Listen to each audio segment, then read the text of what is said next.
Bonjour, bienvenue sur cette vidéo. Aujourd'hui, nous allons traiter du dodécaèdre pentagonal. C'est un volume à 12 faces utilisant des pentagones, c'est-à-dire à 5 côtés. Nous sommes sur SketchUp. Vous allez avoir les cotations en mesure en bas à droite et les outils sur le pourtour. Cette vidéo elle va servir à savoir comment dessiner le dodécaèdre pentagonal et ensuite ses usages. On commence par un carré de 1 par 1. Je mets un autre carré de 1 par 1 au-dessus. Donc je ne sais pas si vous connaissez la formule du nombre d'or, c'est 1 plus racine carrée de 5 divisé par 2. On va avoir besoin de ce nombre d'or.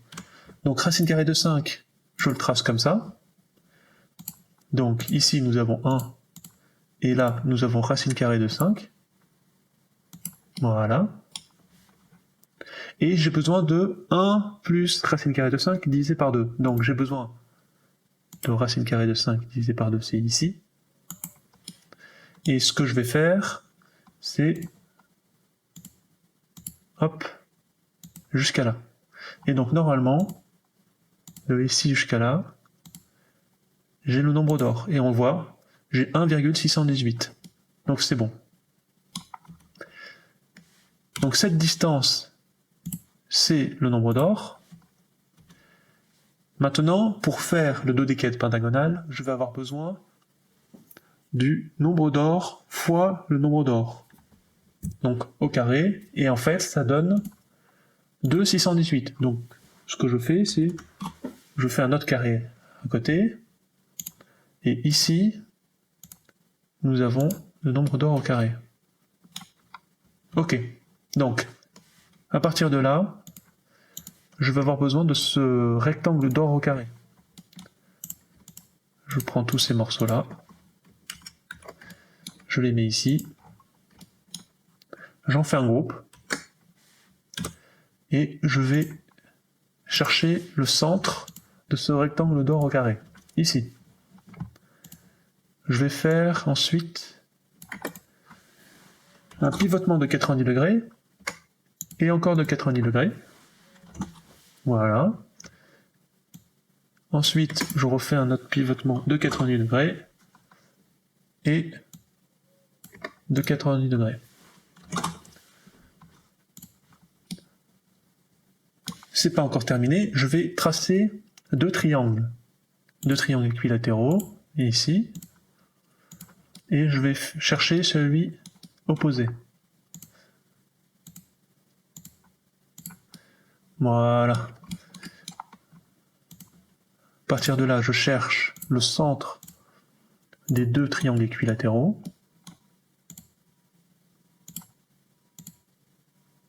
Et j'ai plus qu'à les relier pour obtenir une droite.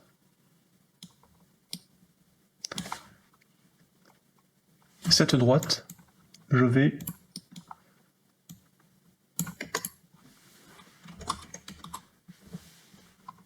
vous voyez, je l'ai copié à 90 degrés. Comme ça, j'ai pas besoin de tracer les autres triangles. Ensuite, qu'est-ce que je fais? Je sélectionne tout ça. J'en fais un groupe. Je viens tracer un triangle ici. Et ce triangle, je vais le prolonger. Là, je l'ai pas assez prolongé. Je vais devoir le prolonger, voilà, jusqu'à ce que les deux droites s'intersectionnent à l'intérieur. Hop, je relie maintenant. Et j'obtiens mon premier pentagone.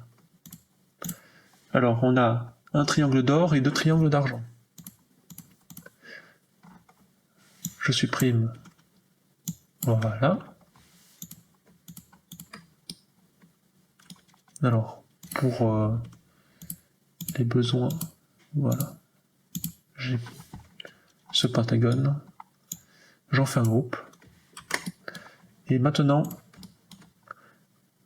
vous allez peut-être être étonné, mais je vais faire des rotations très simples. Donc là, j'ai fait 180 degrés. Ensuite,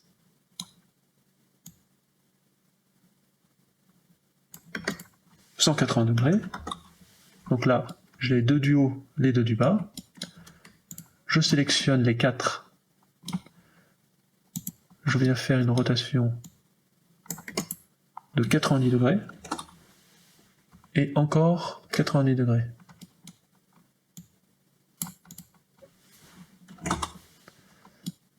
Maintenant, je fais une rotation de 90 degrés. Et encore 90 degrés. Et voilà, c'est fini. C'est peut-être allé trop vite, mais ce qu'il faut remarquer, donc je vais sélectionner toutes les faces.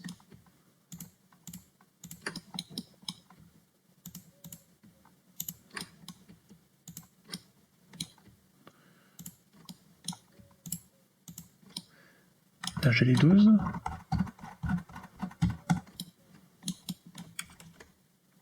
Voilà. Ok, donc, maintenant, regardons ce qui se passe. Nous avons 2 du dessus, 2 du dessous, ici. Et après, quand on les copie, on voit bien c'est à 90 degrés en pivotement par rapport aux 2 du dessus. Donc c'est souvent des transformations de 180 degrés, de 90, encore 90. C'est comme ça qu'on obtient le dodécaèdre pentagonal. On va le voir plus tard, hein. De toute façon ça va revenir à cette façon de dessiner. Hop, je supprime tout ça.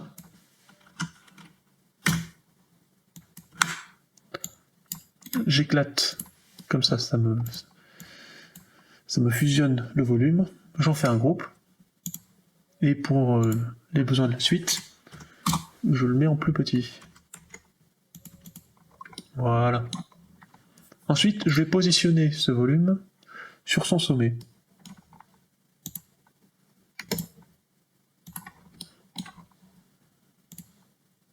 Donc pour ça, je viens, hop, voilà, et positionner sur son sommet.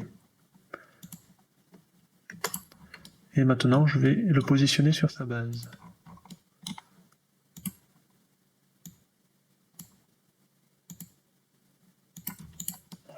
C'est pas plus compliqué que ça.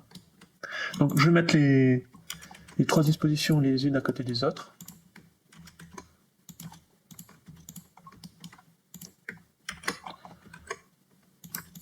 Voilà. Sur la base, sur le sommet et sur l'arête. C'est important que vous les ayez en tête pour pouvoir les repérer ensuite. Voilà. Je vais vous mettre la transparence. 12 faces en pentagone. On passe à la suite, le patron.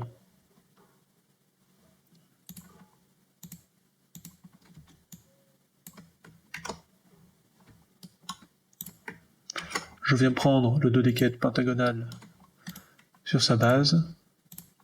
Là, j'ai plusieurs manières de le faire. Donc on va utiliser une manière.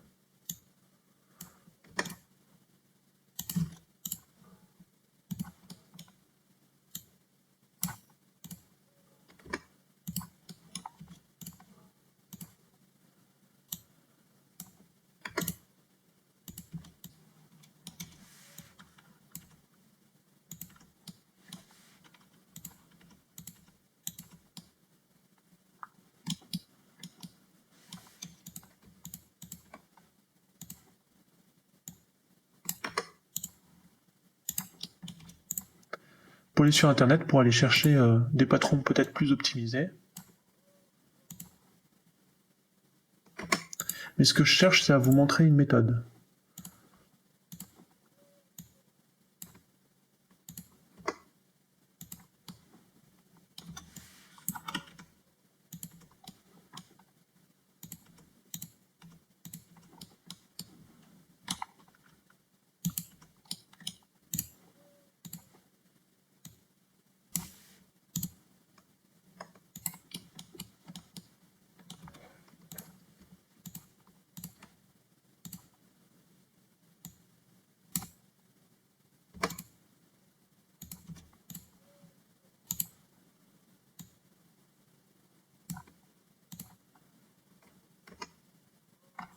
pourquoi il veut pas. Oui, il faut sélectionner les deux, sinon ça ne fonctionne pas.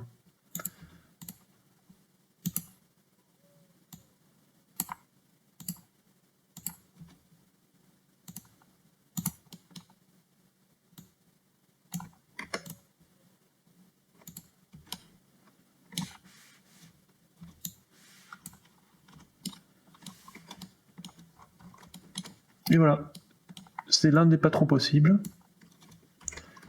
J'en ai mis un autre à côté. Ensuite, nous allons chercher le centre des arêtes. Donc, je vais peut-être partir de là. On va partir de là.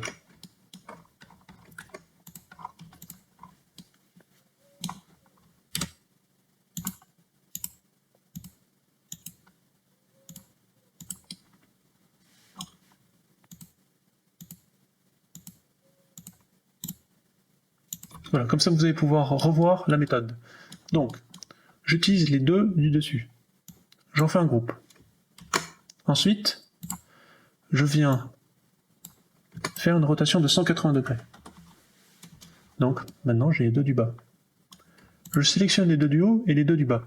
Je fais une rotation de 90 degrés. Et là on voit que c'est pas bon. C'est pour ça que j'ai besoin de refaire une rotation de 90 degrés. Là je suis bon. À partir de là, j'ai toujours les 4. Je fais une rotation de 90 degrés. C'est pas bon, donc ici j'ai besoin de refaire une rotation de 90 degrés. Et j'ai terminé. Vous voyez, c'est vraiment simple. À partir du moment où vous avez la méthode, tout devient simple. Donc quand on remplit l'ensemble, ça donne ce volume, qui s'appelle un icosydodécaèdre.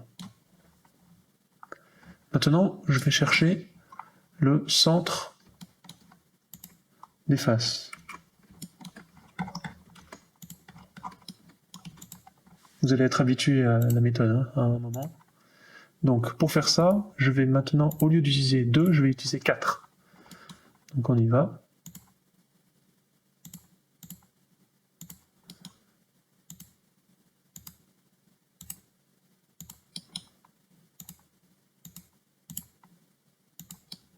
Je relie ces 4 points.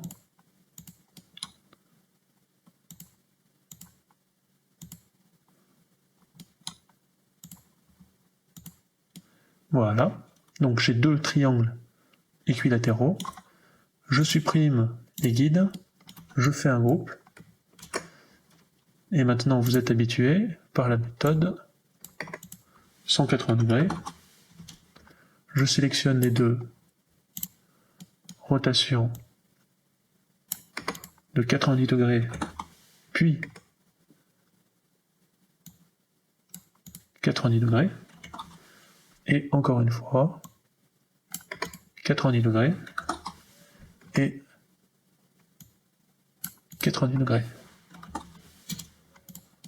Voilà ce que ça donne. Nous avons un icosaèdre, ce qui veut dire 20 faces triangulaires à l'intérieur d'un dodécaèdre pentagonal, qui veut dire 12 faces en pentagone. Et on remarque que les sommets de l'un correspondent au centre des faces de l'autre. Et j'espère que vous voyez que c'est aussi réciproque. Donc, si par exemple, je fais ça,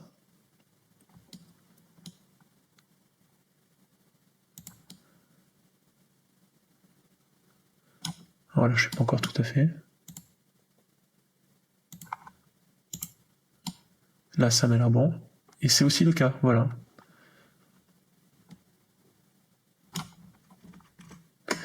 Très bien. Voilà ce que ça donne. Alors, par exemple, sur l'icosaèdre, là, vous voyez, il y a 20 faces avec des triangles équilatéraux. Mais si je supprime un sommet ici, on voit le pentagone.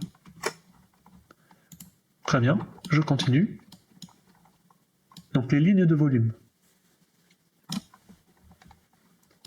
Là, vous avez différentes manières de faire ces lignes, soit en utilisant les faces, comme cela.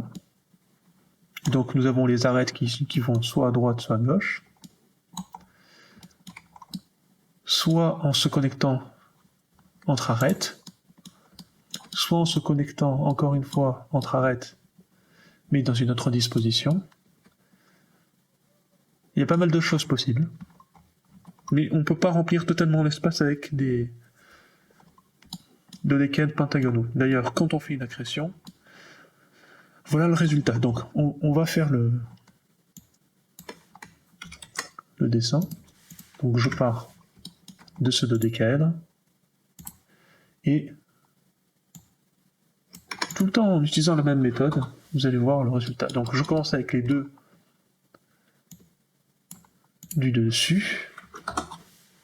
Ensuite je sélectionne les deux 180 degrés.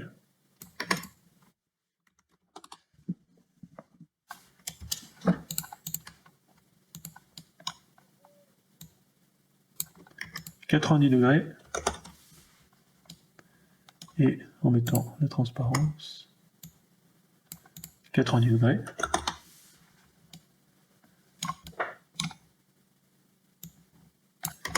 Encore 90 degrés.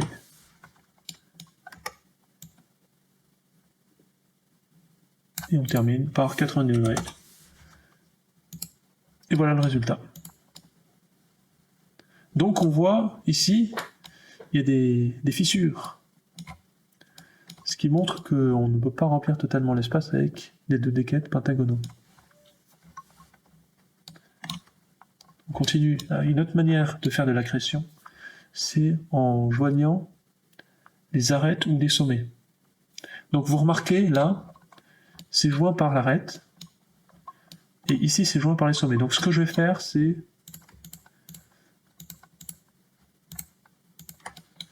sélectionner tous ceux qui sont par les sommets. Voilà, vous voyez. D'ailleurs, petite remarque, j'espère que vous voyez l'agencement carré ici. Ce qui se passe, c'est aussi le carré à l'intérieur. Enfin, le cube, désolé. Donc si je trace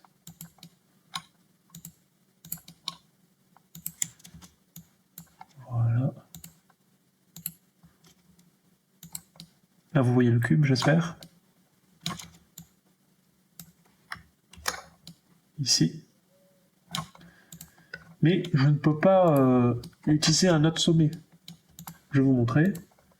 Si j'utilise le sommet ici, vous voyez, ça rentre à l'intérieur des autres. Donc ça n'est pas satisfaisant. Par contre, ce que je peux faire, c'est installer le dodécaèdre pentagonal par rapport à son arête. Et là, ça rentre parfaitement là. Vous voyez ?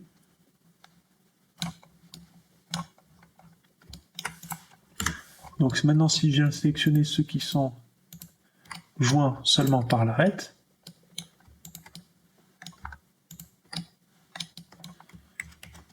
j'obtiens ceci.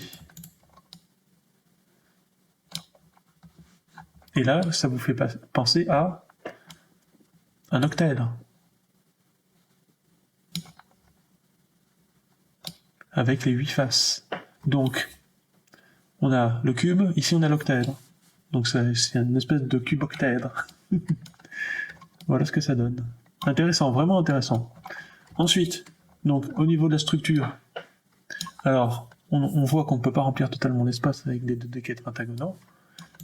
Par exemple ici, si je devais continuer, je devrais choisir l'un des trois. Ça donnerait des choses comme ça. Donc je vais avoir besoin d'autres volumes pour retrouver une espèce de symétrie, de cohérence. Et ça, ce sera sur mon ebook, je ne vous le présente pas ici. Donc c'est à la fin de la vidéo. Ensuite, on a des tours. Donc voilà, ce qu'on peut faire à partir de la base. Et à partir de là, par exemple, vous voyez, je peux faire ce genre de choses.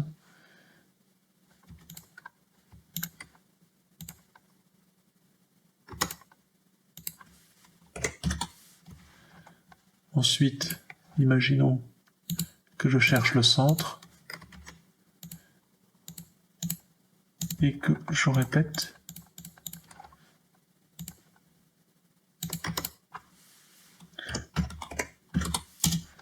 Donc c'est 72, hein. Quand on fait 360 divisé par 5, ça donne 72.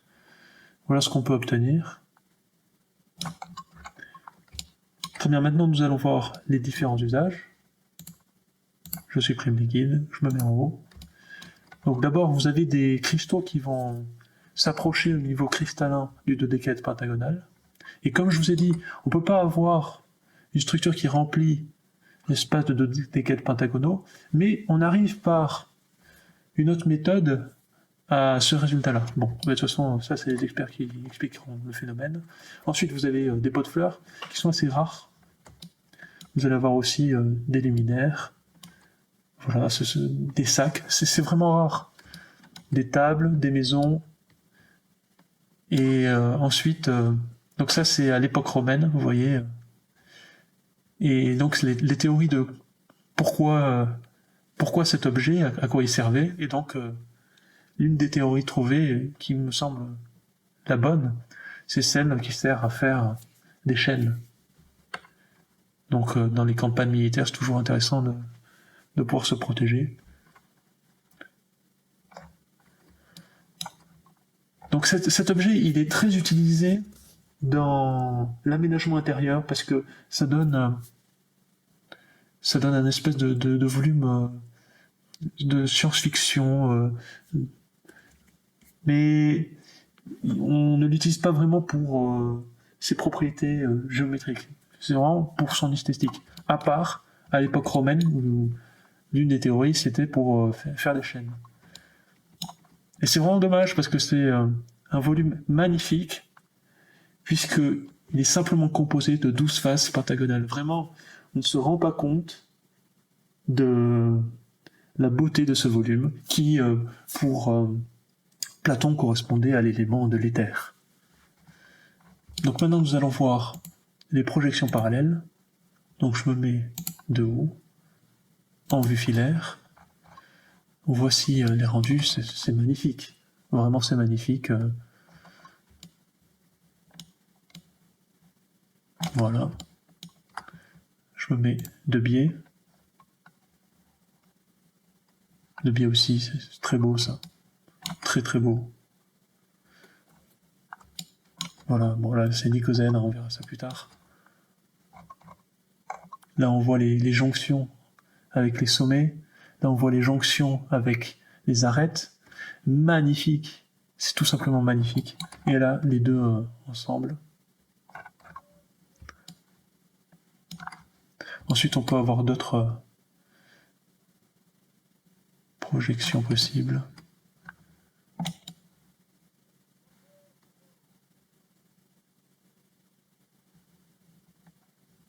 J'essaie un peu de...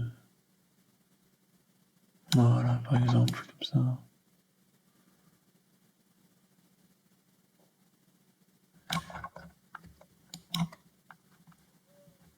J'espère que cette vidéo vous a plu. Vous pouvez me soutenir en allant sur le site beltier.com. Vous y trouverez mes deux e-books. Le premier consacré aux imbrications de volume. Je vous montre le sommaire. Et nous allons aller page 168 sur le dodécaèdre pentagonal. Donc c'est des PDF 3D, du PDF dans lequel on peut zoomer, dézoomer. Et là, vous voyez les volumes à l'intérieur du dodécaèdre pentagonal. Je vais ensuite aller page 181. Et vous voyez, on voit le cube à l'intérieur du dodécaèdre pentagonal. Et qu'est-ce que ça donne quand on désassemble tous les morceaux? Je vais aller page 423. Là, on voit d'autres manières d'installer l'icosèdre à l'intérieur du dodécaèdre pentagonal. Hop, on peut se mettre de dessus en isométrique, en filaire. Et là, vous avez des options pour voir en transparence. Je vais déjà rendu ça à peu près transparent. On va aller sur le deuxième livre, qui lui parle des pavages. Donc, on va tout de suite aller sur le sommaire et ensuite, voilà. Donc, L'amélioration par rapport au premier, ça a été l'ajout d'animation. Donc c'est ce qu'on a vu avant, sauf qu'on va beaucoup plus loin. Vous imaginez que dessiner ça, ça prend beaucoup de temps. Donc les projections de dessus en isométrique. Ensuite, nous avons page 61. Voilà, donc là c'est quand on a d'autres volumes avec le dodécaèdre pentagonal pour remplir totalement l'espace. Et ensuite, je voulais vous montrer 63 quand on utilise des icosaèdres.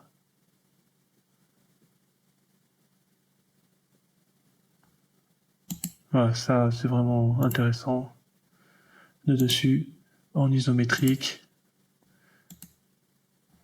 Et sur ce point de vue-là. J'espère que ça vous a plu et on se retrouve à la prochaine vidéo.